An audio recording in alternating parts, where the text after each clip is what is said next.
তবে ইনশাল্লাহ আপনাদেরকে আমি কথা দিলাম, নির্বাচনের পরে ইনশাল্লাহ আমি এই হাতিয়া উপজেলায় আসব এবং আপনাদের সাথে সরাসরি আমি দেখা করব ইনশাল্লাহ। এখন প্রিয় ভাই বোনেরা, এই হাতিয়া উপজেলা প্রকৃতিগতভাবে খুব সুন্দর একটা জায়গা, কিন্তু এখানে মানুষের এবং এলাকার বহু সমস্যা আছে। এখানে মানুষ বিশুদ্ধ পানি পাচ্ছে না, এখানে স্কুল কলেজগুলো ঠিকভাবে নেই, এখানে চিকিৎসা ঠিকভাবে পাচ্ছে না মানুষ, এরকম আরো বহু সমস্যা আছে। কৃষিকাজের সমস্যা আছে, আছে না আপনাদের এখানে এই সমস্যাগুলো? এই সমস্যাগুলো আছে আপনাদের এলাকায়? আছে এই সমস্যাগুলো। এখন এই সমস্যাগুলো তো সমাধান করতে হবে।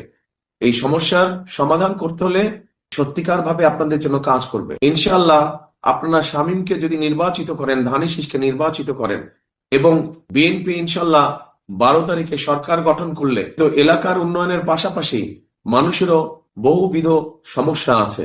এখানে মানুষের কর্মসংস্থানের সমস্যা আছে, তরুণদের যুবকদের কর্মসংস্থানের সমস্যা আছে, খেটে খাওয়া পরিবারগুলো, বিশেষ করে এখানে অনেক মা বোনেরা আছেন যারা বিভিন্ন সমস্যায় আছেন, অর্থনৈতিকভাবে যাদের সচ্ছলতা নেই বা সংকটে বা কষ্টে আছেন।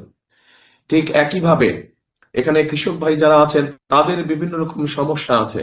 এই কৃষক ভাইদের পাশে আমরা দাঁড়াতে চাই। এখানে মা বোনরা উপস্থিত আছেন, আপনারা সহ সারা হাতিয়া উপজেলায় দুস্থ খেটে খাওয়া মানুষ যারা আছে, গৃহিণী বা মা বোন যারা আছে, তাদের পাশে আমরা দাঁড়াতে চাই। এই জন্য আমরা কতগুলো পরিকল্পনা গ্রহণ করেছি।